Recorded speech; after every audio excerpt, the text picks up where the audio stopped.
How to fix QR code scanner not working in Oppo Reno 14f.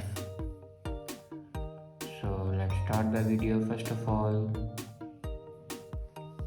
open settings.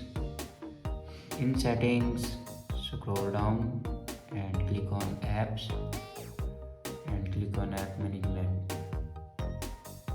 Now scroll down and click on camera. Now here you can force stop your camera. Now click on force stop and then click on force stop again. Now click on storage usage and here you can clear the cache memory of camera. After clear the cache memory, then go back to your home screen, open settings. On top right corner you can see these three lines.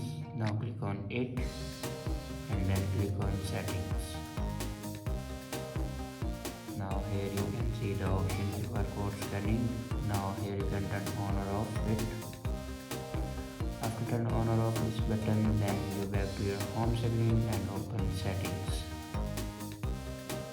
In settings, scroll down and click on system and update and click on software update. Now here you can check your latest version will be updated or not. If it doesn't update to latest version, then update it to latest version. After doing these steps, your problem will be fixed. I hope this video is helpful for you. Thanks for watching.